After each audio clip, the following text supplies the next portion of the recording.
आज पीने की दावती है यारो, अरे आज पीने की दावती है यारो, शादी पर बैठ कर हम पी।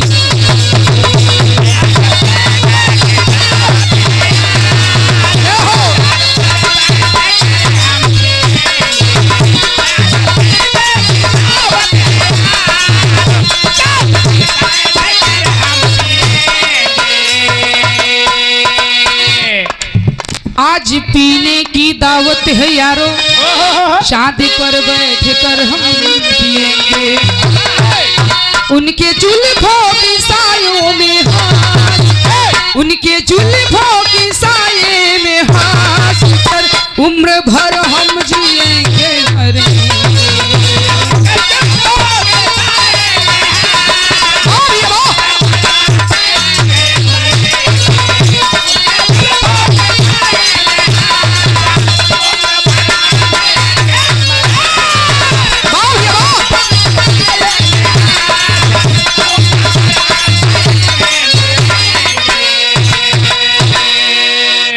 लेकिन बाबू कव्वाली रे कव्वाली से बढ़िया कव्वाली के भाव में कहल गई का,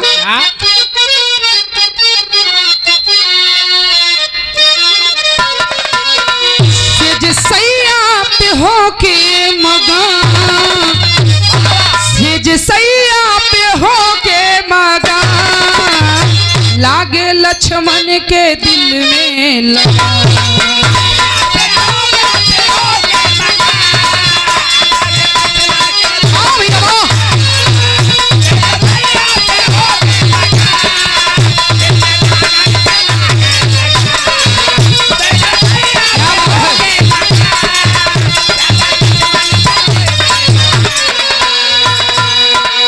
सेज सैया पे होके मगन, लागे लक्ष्मण के दिल में लगन।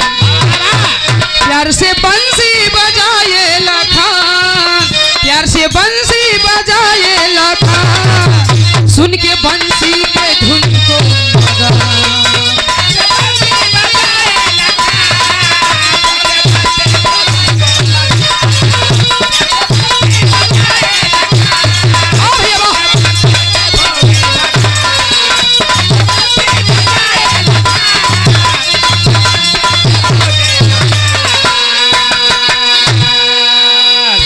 अच्छा बाबूजी, ए बिरहा में नजम के लाइन में कहल गई कैसे,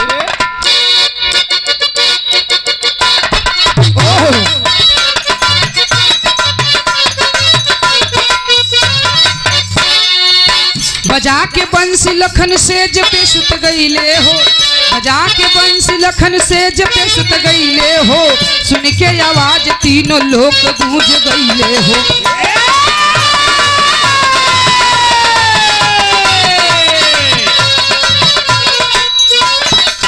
कहाँ से आवाज आई कौन बजाने वाला, कहाँ से आवाज आई कौन बजाने वाला, दिल को घायल किया बंसी बजाने वाला।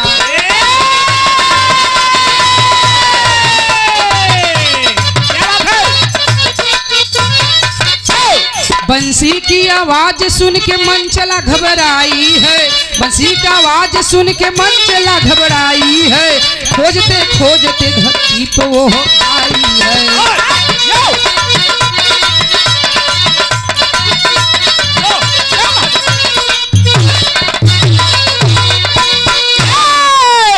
हे बाबू, कहानी पर जरा गौर करेंगे। सावन को महीना है, सावन के महीना में रिमझिम का पानी बरसत है। गौर करेंगे बाबू, अयोध्या के राजमहल के दरवाजे पर लक्ष्मण जी वहीं पे खड़े होकर के बांसुरी बजा रहे हैं। अब पानी को फुहार सावन में बाबूजी 12-24 घंटा बरसेला, रिमझिम पानी को फुहार पड़त बा।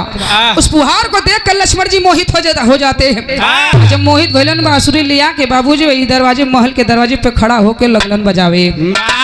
बजा रहे हैं बाबू, उस जो बांसुरी की आवाज थी तीनों लोग 14 भुवन में गूंजने लगा।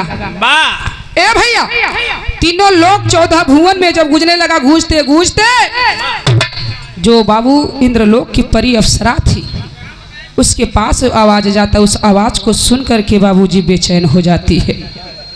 लेकिन होता क्या है, तेरी कलाइन में कहल गई कैसे?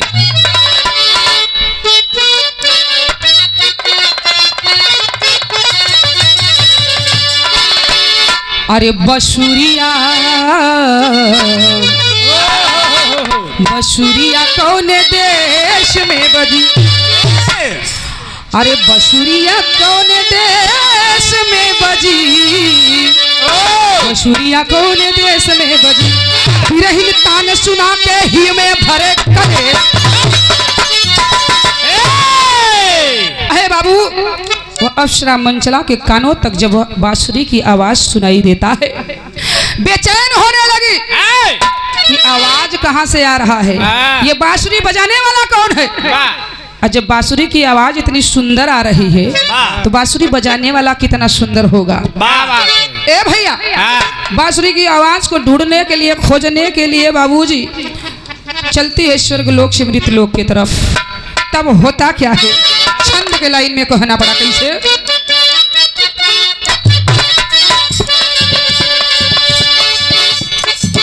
बसिया की चली, बसिया की चली ललिता की लली, लोक गगन में गूंज गई, लहरों से चली चीरत की हली, सिर जन डोली में गूंज गई,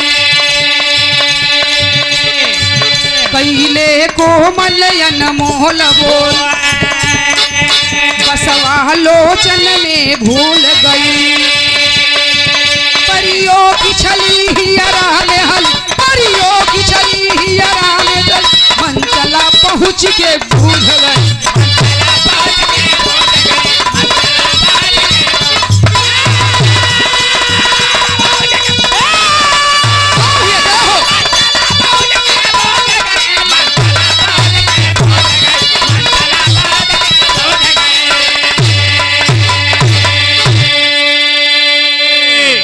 गौर करेंगे बाबू, स्वर्ग लोक से जब चलती है बाबा, अप्सरा मंचला बाबूजी मृत लोक में आती है। मृत लोक में आके इधर उधर ढूंढ रही है कि बांसुरी की आवाज आ किधर से रहा है। गौर करेंगे बाबू, आखिरी में दिमाग लगाती है कि बांसुरी की आवाज जिधर से आ रही थी उसी दिशा के तरफ चल देती है। जब उस दिशा की ओर चलती है बाबू, तो धीरे धीरे बांसुरी की आवाज भी बंद हो जाती है। लेकिन होता क्या है आगे, क्या कहना पड़ा गीत के लाइन में?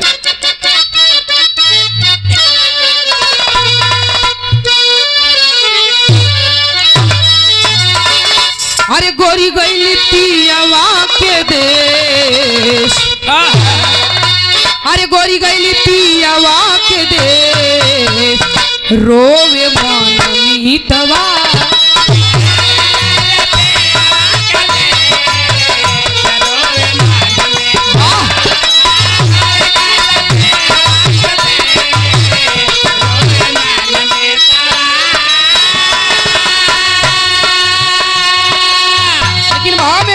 का मंचला के जिया कुला, अरे मंचला के जिया कुला, कवन बसिया बजा,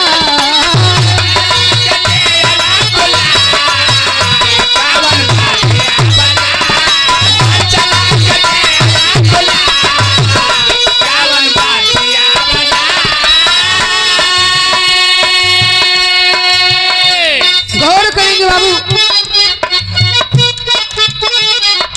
अंतरा के लाइन में कहे पड़ल का?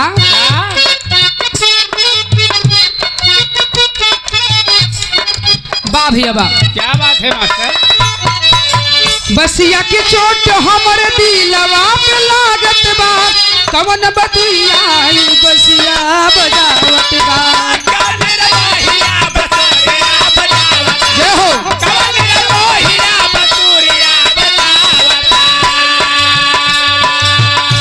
अरे मंचला के जिया कुला, हरे मंचला के जिया कुला, कौन बसिया बजा,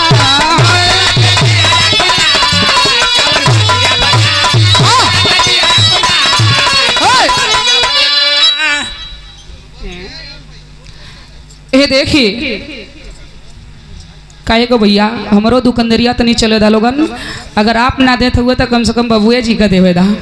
जो हाई 4 लोग बैठे लोगन भूखा कोई बात नहीं है, जो प्यार दुलार दे सकता है वो मार भी सकता है। ये देखिए आप लोग के समक्ष जिला पंचायत विजय श्याम जी के पिताजी श्री राम आदरणीय आप श्री राम यादव जी घोड़ा वाले बाबूजी की तरफ से पुनः 100 रुपये से सम्मान कैलन। इस भाव पर प्रसन्न होकर के मैं बहुत बहुत आपका सदर प्रणाम करती हूँ, नमन करती हूँ। गौर करेंगे बाबू कहानी पर।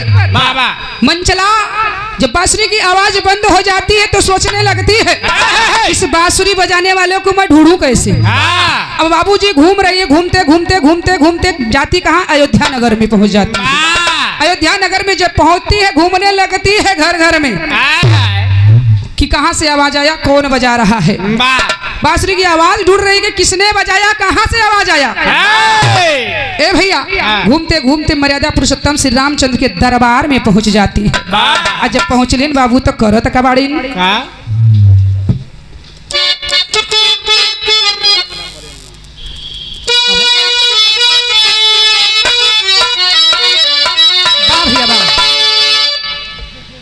गौर करेंगे बाबू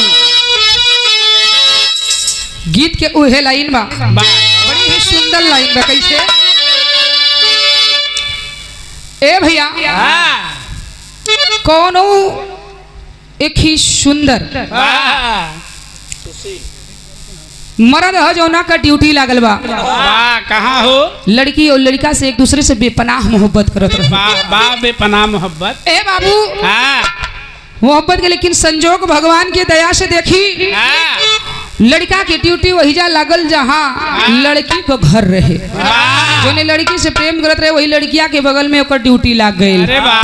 जब ड्यूटी लागल बा तो चलल बा ड्यूटी करे गइल कहल आई तो है काहे ना चल के मुलाकात कर ले।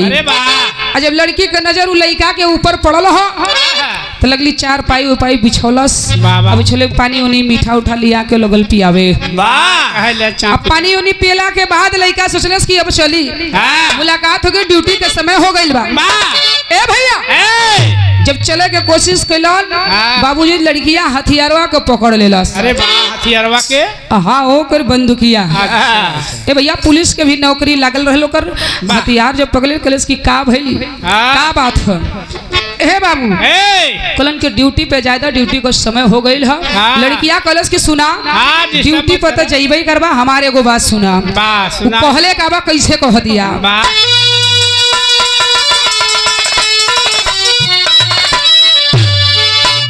अरे मोरे अंगना हो अरे मोरे अंगना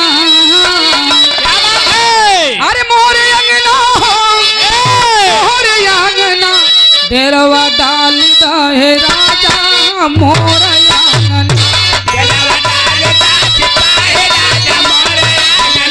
जय हो क्या बात है।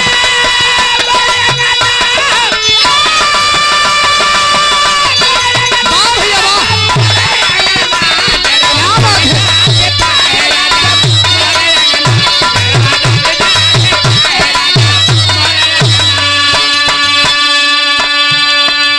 लेकिन भाव में मंचला कह रही है क्या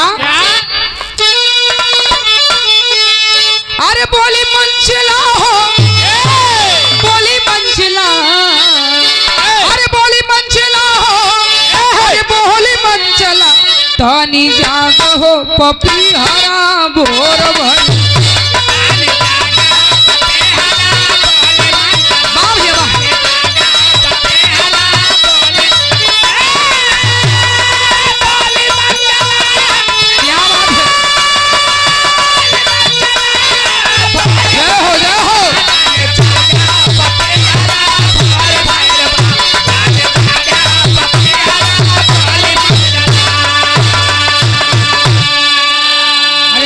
के बसिया उठवा के चूमे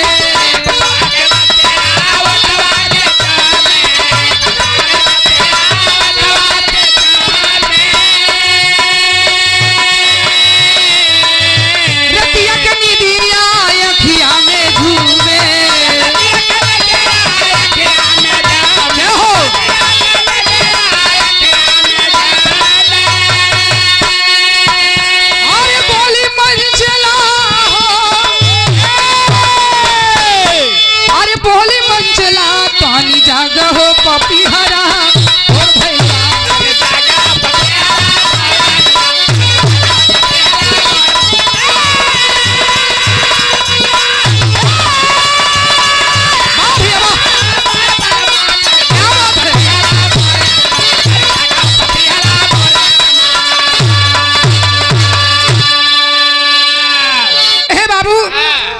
अयोध्या में जब अप्सरा मंचला पहुंच जाती है, बाबा ढूंढते ढूंढते ढूंढते ढूंढते एक कमरे में लक्ष्मण जी सोए हुए थे और बांसुरी जी होठों से लगी हुई थी।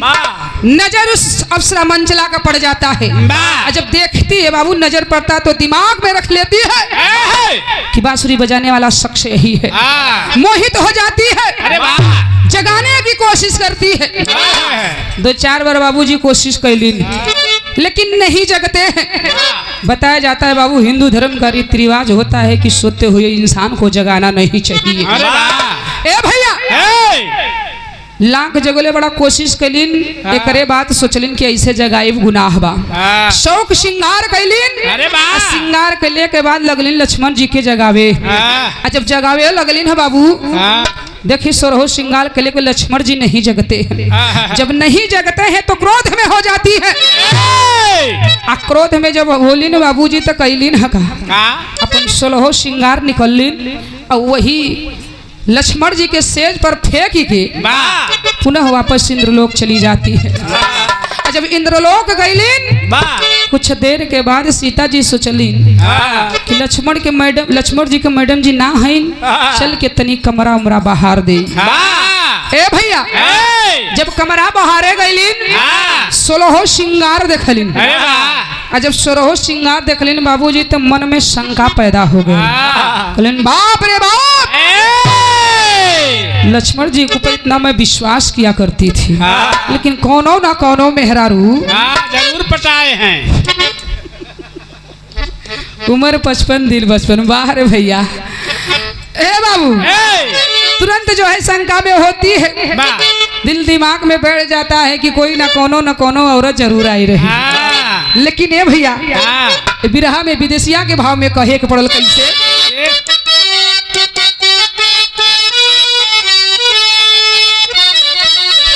अरे मंचला गलानी तोहरे,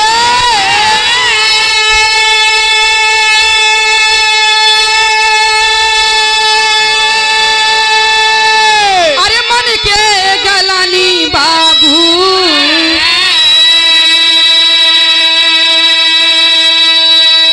अरे भैली निराश तब गईली भवनवा,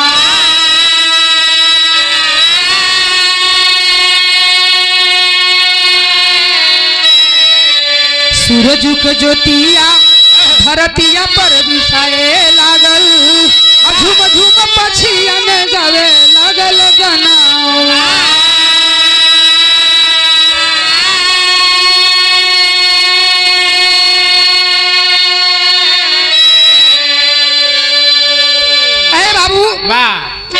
मंचला अप्सरा इंद्रलोक चली जाती है। बाबा क्रोध में लाल हुए, कहलन कि मौगू का कब के जगावत बनी, जगलन नहीं खा। 16 श्रृंगार फेंक के बाबू इंद्रलोक चली जाती है।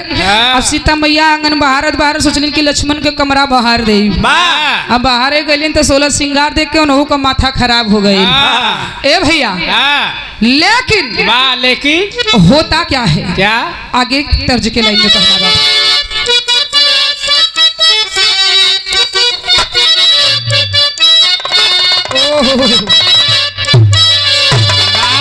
अरे आज एकादशिया धियाने दुआ दसिया ते रसिया के नाम।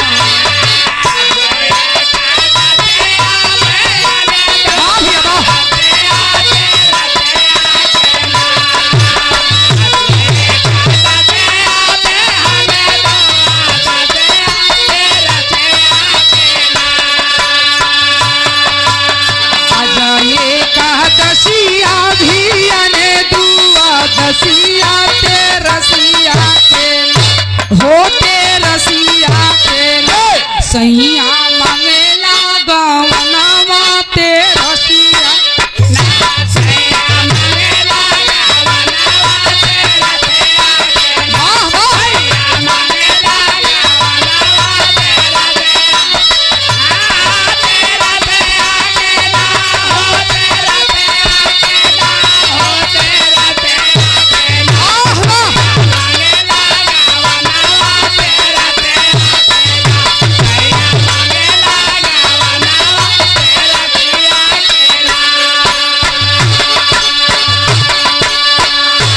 लेकिन भाव में कहल गई का सीता मैया के मन में शंका समान और करत का बाटिन का? अरे लखी के से जरिया पे हाथे का कंगनवा अरे लखी के से जरिया पे हाथे का कंगनवा चुभन लागेला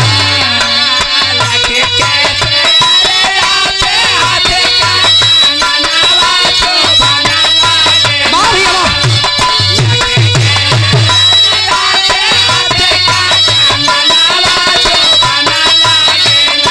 लखी के से जरिया पे हाथे का कंगनवा चुभन लागेला सिया के हिया में मनावा चुभन लागेला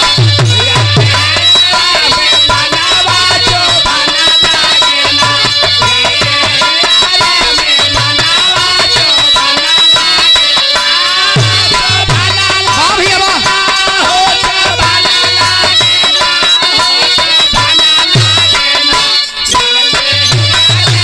क्या बात है।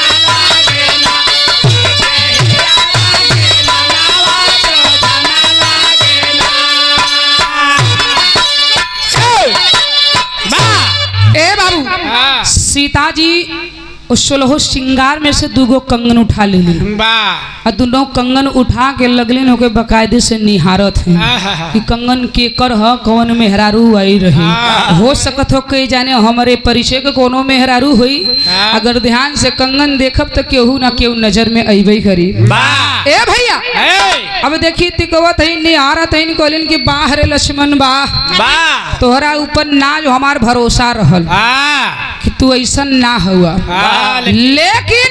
लेकिन एकदम सारा विश्वास के हमरे तोड़ देला ए भैया हो अंतरा के लाइन में कहल गई कैसे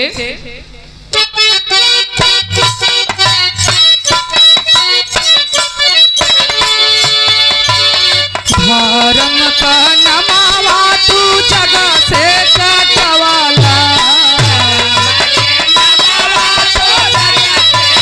जय हो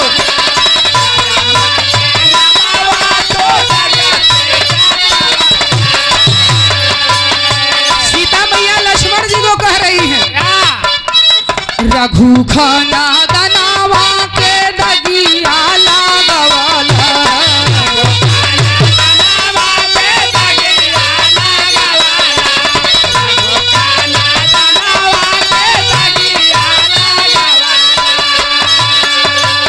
सूरजू नारे साके तोड़े लागू मनवा चुभन लागेला हो चुभन लागेला सिया के हिया में बनावा चुभन लागेला सिया के हिया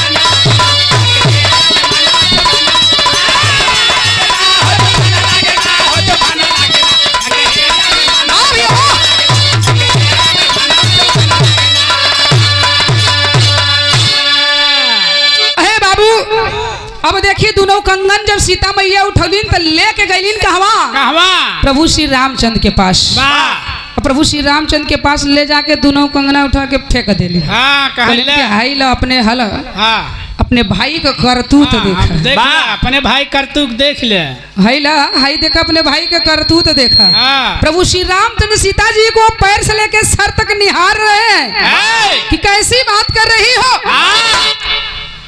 अरे तुम एक औरत हो ये तुम्हारे मुख से शोभा नहीं देता है लक्ष्मण की भाभी लगती हो जो 14 साल तक वन में हमारे साथ बिताया उसके ऊपर ऐसा शक कर रही हो ये आपके मुखार बिंद से शोभा नहीं देता है मेहरारू बाबूजी सीता जी कह लगले लेकिन जौन कहत है तवन माना ना विश्वास हो जाए कि लक्ष्मण जी के कमरा पे देखे 16 श्रृंगार केकर हो कौन मेहरारू आई रही वही पे दूठे कंगना ऊपर आवा आ दूठी कंगन जो लिया के देली वही 16 श्रृंगार में से दूठी कंगना तो के देखली देखे खातिर देले है प्रभु श्री रामचंद्र के नहीं ऐसा नहीं हो सकता है मेरा भाई ऐसा नहीं हो सकता मैं नहीं मान सकता हूँ वही माना चाहे जी नहीं माना कोनो न कोनो मेहरारू तो जरूर आई रही प्रभु श्री रामचंद्र कहने लगे कि देखिए सीता जी जीवन में जो है लक्ष्मण कभी गलती नहीं किया है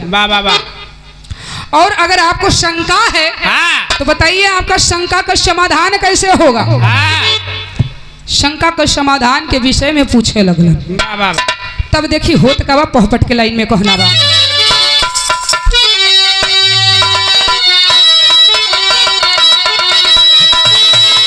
अरे बोले भगवान सीता के समानवा मनवा शंका में।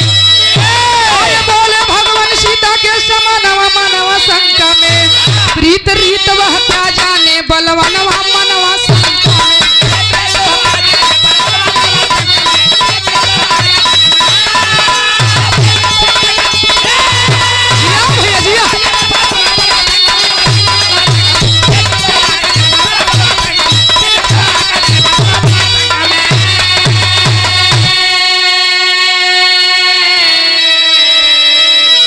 अरे प्रेम तपस्या देख लगन को कैसा फर्ज निभाया है। और गंगा जी के पवित्र जल को गंदा कौन बनाया है। सुन के बात रघुबर के उठल तूफानवा मनवा शंका में। अरे सुन के बात रघुबर के मन में उठल तूफानवा मनवा शंका में। बहुत समझाए ना माने कहनवा मनवा शंका में।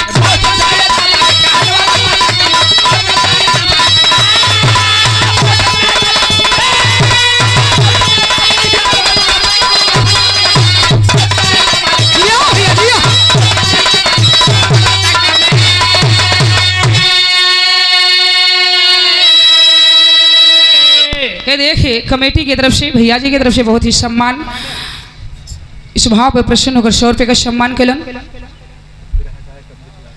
बहुत ही सुंदर, बहुत ही प्यारा आप लोग के बीच में उपस्थित हुए हैं आप आदरणीय सम्मानित कमलेश बिंद। आप कमलेश बिंद बिरहा के बड़े सुंदर कलाकार हैं। बहुत ही सुंदर कलाकारी है साथियों। प्यार दुलार सम्मान करते हुए सॉरी नाम बोले में गलती हो गई। अमृत लाल, आदरणीय आप अमृत लाल बिंद जी। एक जने कमलेशो बिंद है, ध्यान ऊपर चला गवा भाई, सॉरी क्षमा चाहिए। आदरणीय आप बिरहा गायक अमृत लाल बिंद जी की तरफ से 50 रुपये का सम्मान, बहुत बहुत प्रणाम पहलगी व आशीर्वाद के कामना वादी चौगुना तरक्की हो। आदरणीय सम्मानित आप JP building material petrol pump बा भैया जी की तरफ से 100 रुपये का सम्मान, बहुत बहुत प्राम पे लिए। लेकिन कहानी पे बाबूजी गौर करेंगे जरा। अब देखी प्रभु श्री राम सारी बात को जब सीता जी को समझा रहे हैं, सीता जी मान नहीं रही। कॉलिन हम सजाना थे 14 साल हमारे साथ रहना, ऐसा कुछ देखे के ना मिलल। लेकिन बात ऐसा ना कि सबूत के साथ हम तोहरा के कहते कि लक्ष्मण जी के कमरा में केहू आइल जरूर रहे। आपको विश्वास हो चाहे ना हो, इतनी बात जब सीता जी के लिए प्रभु श्री रामचंद्र डांट देता है। आए औरत अपने मुंह को बंद कर लीजिए, वरना नहीं तो बर्दाश्त से बाहर हो जाएगा। ए भैया, सीता जी को प्रभु श्री रामचंद्र डांट दिलन, कलन कि अब चुप हो जाइए, अब नहीं बोलिए आगे। अगर आगे बोलेंगे तो बहुत बुरा हो जाएगा। ए बाबू कलन के देखा जीवन में गलती अगर भइल है तो 3 गलती भइल है। कलन की कौन गलती कहें? सबसे पहली गलती सपुड़का का नाक कटलन, दूसरी गलती मेघनाथ को मरलन, और तीसरी गलती आप लोग के बीच में बाबूजी तीसरी गलती बतौलन के देखा हमरे मना कैले से जब तो छोड़ के पंचवटी में चल गईलन तो हार हरड़ भइल। 3 से ज्यादा उनकर कोनो गलती ना बा। अगर ना विश्वास होई तो उनकर आप परीक्षा भी लेके देख जान सकेले। बाबा हो तक बाबू ये बिरहा में अल्लाह के भाव में कहे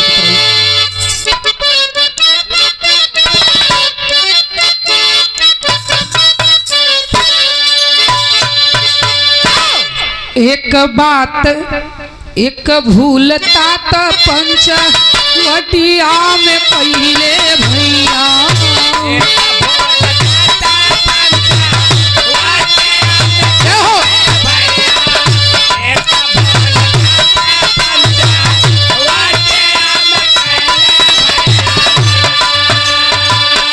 नारी सबूना काटे काटे नाक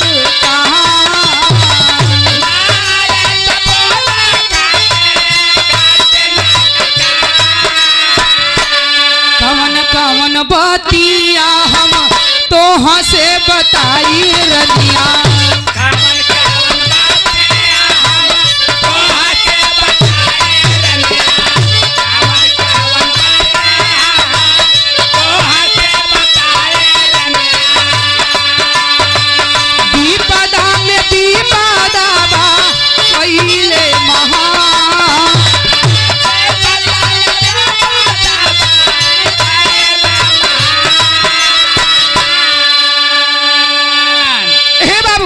प्रभु श्री रामचंद्र सीता जी को समझा रहे हैं। कॉलन जोन हमें बतावे के रहल तो के साफ साफ बता दिली तो हर शंका मिटे या ना मिटे। एक तो विपत चारों तरफ से लगल है, वही में तोहरो विपत ढल ले लो। सीता जी कहलिन के सुना हमार शंका के समाधान तबे होई। कहलिन कि कैसे? कहलिन जितना नगर में अयोध्या में जितना नारी हुई सबका नारी को बुलावल जाई अपने महल में। जब नारी महल में बुलावल जाई एकरे बाद बारी बारी से जौन हो तो कंगन का नाप लिहल जाए। तो कंगना जौने औरत जौना मेहरारू के हो जाई समझ लिया कि वही मेहरारू आइल रही। वह मेहरारू आए रही सेज पर। ए बाबू प्रभु श्री रामचंद्र सीता की शंका दूर करने के लिए अयोध्या नगर में डिडोरा पिटवा दिए, ऐलान करवा दिए कल सभी को जो है हमारे महल में आना है। जितनी नारियां अयोध्या नगर में है सबको आना है।